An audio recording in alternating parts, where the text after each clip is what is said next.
A very good evening to you and welcome. It's Wednesday, 17th July 2024. Peace is the path to the prosperity of a nation. Let peace reign. On the news this evening, court to decide who represents PDP in Rivers lawmakers' eligibility cases. PDP Governors Forum throws weight behind local government authority. Senate gets new chief whip. President Tinubu writes National Assembly to raise 2024 budget. On the foreign scene, U.S. President renews call for ban on assault rifles. I am Constance Mega. The news continues after this quick break. We talk about everything. 92.3 Nigeria Info.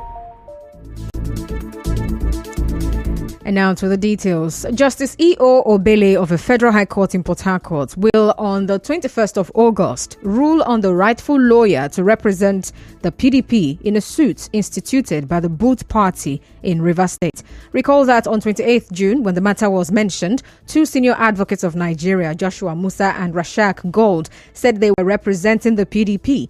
Meanwhile, at the hearing today, the National Legal Advisor of the PDP, Kamaldeen Ajibade, asked the court not to allow Joshua Musa to represent the party and also strike out all the processes he filed for lack of authority. But Mr. Ajibade then asked the court to allow him, as the PDP National Legal Advisor, to file all processes on behalf of the party on the matter.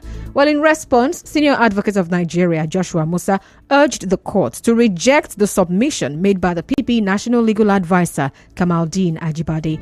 But Dr. Musa also argued that the exhibits brought by Mr. Ajibade are not signed documents and cannot have legal value. In the same vein, Justice E.O. Obele also adjourned to 21st August to hear the suits filed by Boot Party and civil society organizations, CSOs, in the state over the eligibility of the Martin Amaewhule-led lawmakers. Well, the judge adjourned both matters to enable the court to decide on the rightful lawyer to represent the PDP as the party seeks to be joined in the suit. Now, while the Boot Party is challenging the eligibility of Martin Amaewhule and 25 other lawmakers following their defection to the APC last year, the CSOs are asking the court to interpret the lawmakers' defection. Moving on, the Rivers State Chairman, Chartered Bankers of Nigeria, Njoku Nkwachukwu, says there are no financial regulations that empower the legislature or any other arm of government to stop public funds. Well, his statement comes 2 days after the Amaewhule-led assembly placed a ban on public spending until Governor Fubara re-presents the 2024 appropriation bill before the House. Well, Mr. Nkwachukwu spoke on Nigeria Info FM's Hard Facts. The governor, he has to look at the financial regulations and the law. There is nothing, the public financial regulations in Nigeria, not only in Rivers State, that says that any arm of the government will just decide to shut down expenditure. There is nothing like that. There is no sentence like that in our financial regulations. There is what we call the confidentiality principle in banking. And that principle is such that it's only the signatories to an account, to a bank account, that can give instructions for transactions to take place in that bank account. Of course, you know that the bank cannot transact verbally. Well, Mr. Nkwachukwu also said other arms of government can only carry out parliamentary approval and oversight. With regards to the management of the Consolidated Revenue Fund account, the public financial regulations provides that there should be a parliamentary approval and oversight. And parliamentary approval here means budget approval. And after budget, the oversight is like an audit process where the members of the parliament go out to check whether what is contained in the budget is actually what is the reality outside there. And if there is a variance, we note it and pick it as an exception and credit the relevant government agency. Well, recall that yesterday, the Victor Oko Jumbo-led Rivers State House of Assembly asked the general public to disregard the directives by the Amaewhule-led faction. In the meantime, the PDP Governors Forum says it is in support of local government autonomy. The chairman of the forum, Governor of Bauchi State, Bala Mohammed, made this known while reading a communique at the end of their meeting in Enugu State today. The forum believes in the efficacy of the local government system, which ensures that governance is brought closer to the people as provided in the Constitution. The forum also will continue to support the autonomy of the local governments as enshrined in the Constitution of the Federal Republic of Nigeria. That the 16 years of tremendous development under the PDP-led federal government has been eroded during the lifespan of the lackluster IPC-led federal government. Well, Governor Mohammed called for transparency in the party's upcoming congresses. Spirit of the founding fathers of our great party, who adopted internal democracy as the fundamental principle on which our party was built, the congresses leading to the election of the party leaders at the various tiers must be all-inclusive, transparent, fair, and in strict compliance with the constitution of our party. To ensure the successful conduct of the congresses across the 36 states of the Federation and the Federal Capital Territory, Well, the chairman of the PDP Governors Forum also spoke on the minimum wage negotiation. While the forum fully supports labor's demand, agreement must take into consideration the ability to pay by the subnational, the federal government, and the third tier of government. While negotiations are ongoing, we appeal for restraint in both utterances and actions that could lead to the complete breakdown of law and order and ultimately the collapse of the economy. Well, the PDP Governors Forum advised President Bola Tinubu not to interfere with the forthcoming off-season elections in Edo and Ondo states. Well, the meeting of the PDP Governors Forum was attended by 12 out of the 13 governors, including the Rivers State Governor, Siminalayi Fubara.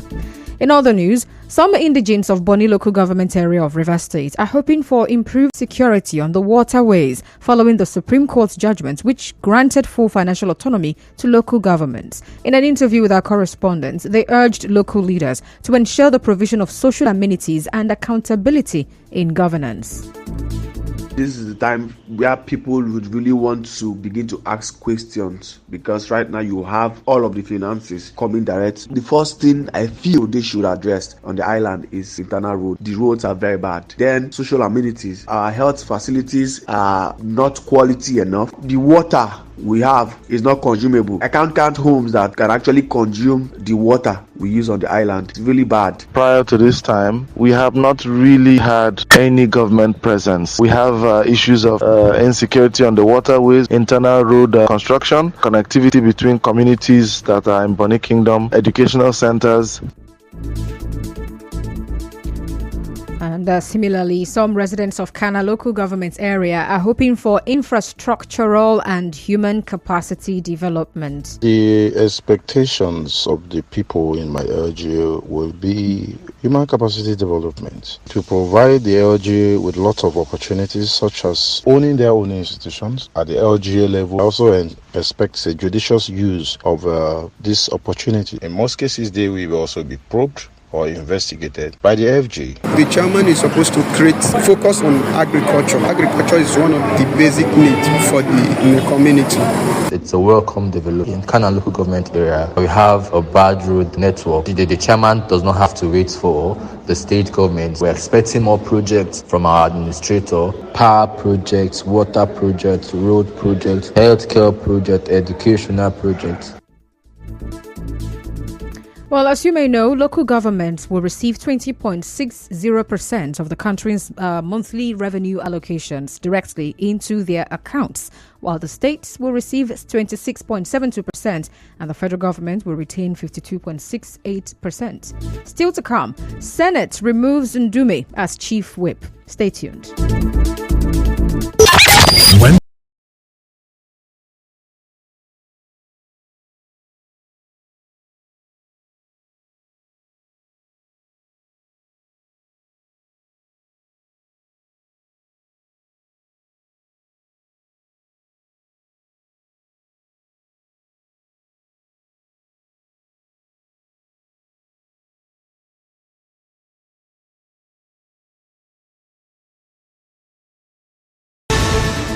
Thanks for staying with us. And now to the rest of the news.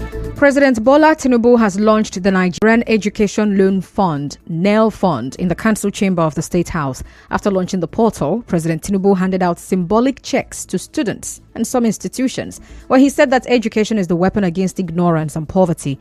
But on his part, the MD and CEO of NEL Fund, Akintunde Sawyer, said the portal has received over 110,000 loan applications so far. In the meantime, President Bola Tinubu has asked the Senate to add 6.2 trillion naira to the 2024 budget. The president's letter for the amendment of the Appropriation Act was read at plenary today. He said 3.2 trillion naira of the amount will provide for the Renewed Hope infrastructure projects and other critical infrastructure projects across the country. Well, President Tinubu said the other 3 trillion naira is to meet further recurrent expenditure requirements and will be funded by expected revenue accruing to the federal government. The Senate has placed Senator Tahir Monguno to replace Senator Ali Ndume as Chief Whip. Well, this was after the Senate President Godswill Akpabio read a letter of complaint against Senator Ndume by the APC national headquarters for referring to the lawmakers as kleptomaniacs during an interview. Well, the Senate, however, rejected a motion seeking to take punitive measures against Senator Ndume.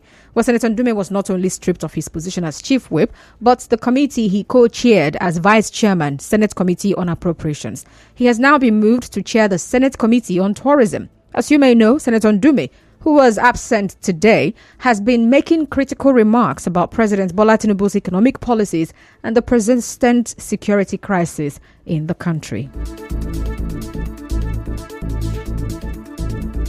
Talk radio. 92.3 Talk radio. Number one talk all the time and sports station.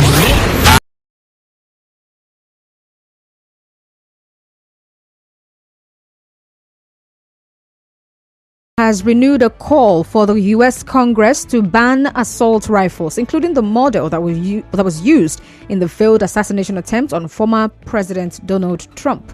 But Mr. Trump's ear was grazed by a bullet after a gunman shot at him from a nearby rooftop during a campaign rally in Pennsylvania on Saturday. Now, President Biden's demand came as he returned to the campaign trail for the first time since the attack. And that's a wrap on the news this evening. But before we go, let's take a look at the highlights. On the news this evening, you heard that the Federal High Court will, on the 21st of August, decide PDP's legal representation in Rivers State lawmakers' eligibility cases. And the PDP Governors Forum has thrown its weight behind local government autonomy. Senator Tahir Monguno has replaced Senator Ndume as the Senate Chief Whip.